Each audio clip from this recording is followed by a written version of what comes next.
The atmosphere at Tuesday's premiere was upbeat.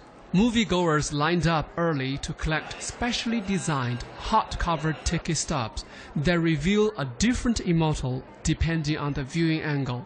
There was also rubber duck merchandise inspired by the film's characters. The giant poster provided a perfect photo op. Crossing across the ocean, the Eight Immortals are household names in Chinese mythology. This time, will they win over audiences in Malaysia, and who will they fall for? Let's find out. It wasn't just the characters that struck a chord.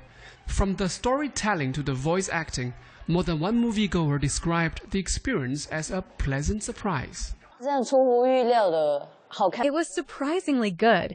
The animation, the writing, and the character design were all really well done. It took folk stories and myths we've heard for years and retold them through action and comedy, and that's rare.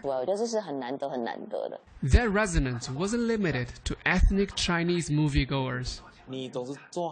The film's message is, if you believe something is right, just keep doing it. That really moved me. I even teared up a little. It's a really good film. I'll probably watch it again, and I'll bring friends along too. The distributor also put extra effort into the premiere itself.